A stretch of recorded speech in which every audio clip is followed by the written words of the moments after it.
So you're not filming the socks in that type of socks. morning, Only that. getting my kids ready. I'm not eating No. breakfast. I would say there are 5 areas of inspiration that we go with. One is wedding blogs. We follow our wedding blogs from West Coast to East Coast, as well as our international wedding blogs. People are just, it's amazing. You see different types of inspiration from Australia, South Africa, the UK, Southeast Asia. So we take all our inspiration from these wedding blogs and what's happening there. And number 2 is similar to wedding blogs, but wedding magazines. Again, local magazines as well as international. And we tear out pages and we collect them throughout the year. Number 3 is an obvious one, and that is social media. And I would say we follow a lot of hairstylists. We're seeing what's happening in hair and runway. Number 4 is quite special for me, really. It's my cultural heritage. So I am super lucky that hopefully I get to go to Greece every year, every summer. So I really do that because my mom helps with my kids who are 3 and 5. And so I get to have a free headspace where I do a lot of the bulk of the designs or the first draft of designs. And number 5 is just natural, creative spontaneity. So I have a notepad next to my bed or throughout the day where I would sketch ideas and first drafts of headpieces and veils. So taking all of this inspiration together, we also know as a company that each woman is unique. So, it also depends on the time of year she gets married. Is it a summer wedding or a winter wedding? The time of the day she's getting married, is it the morning or the evening? In the morning, she might want something a bit more subtle. In the evening, maybe something more elaborate. Could also be maybe her cultural background, her history, her religion. So we take all these aspects of who she is and we try and create a unique collection every way possible. Okay, so we always start with hand drawing our collections and our pieces. We used to have a team of designers.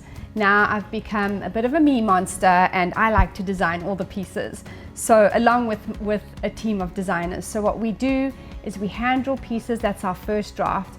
And I'm so thankful that we have a woman-run team. We all get together constantly and we do a lot of brainstorming. So we get 2, 3, maybe 4 opinions on each piece. And we really go from there. So we take our design aspects, our inspiration aspects, and then we throw it out in these meetings. And that's really how we start the design process. And then from there we discuss, what type of components are we going to use? Freshwater pearls, faux pearls, which is very on trend right now. Are we going to use Swarovski crystals or real opals? We talk about the different colors, whether it's rose gold or silver or gold. And when it comes to actually making the pieces, we also discuss, is it going to be hand wired or are we going to set it in a cast mold? And then we also talk about creating, we might do one design in several styles. So maybe one design with opals, one design with pearls, and the same design with crystals, Swarovski crystals. And then the pieces are made with a sterling silver and the gold and rose gold is plated with 14 karat gold. So I don't know what I would do without the women in my team, but equally, if not more important, I don't know what I would do without my family. My mom is involved, my 2 sisters, and my daughter's in training, and my husband. My husband actually does all the boring stuff in the business. So he does all the accounting and all the back office stuff, and he's actually brilliant. He comes to all our photo shoots, and he's really such a partner of mine in this business. So all of our pieces are named after women who I love. So our first collection, it was all family and friends. And then our collections going forward have definitely been like women who've inspired us, me and my team. And so that's definitely something very special.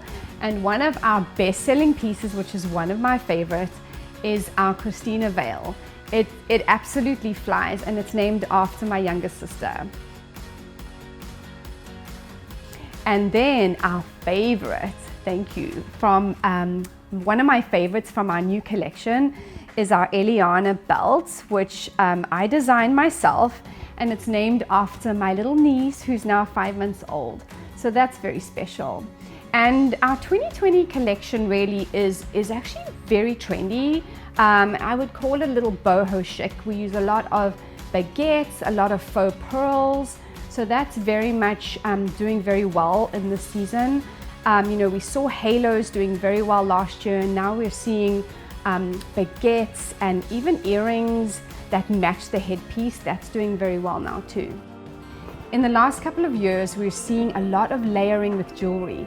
Well, that's happening with headpieces, and it started last year in 2019. And this year, we're seeing a lot of layering with hair accessories, different designs. And what's so important is that brides are loving their pieces on their wedding day, and they're wearing them afterwards. Again, merging fashion and bridal as one.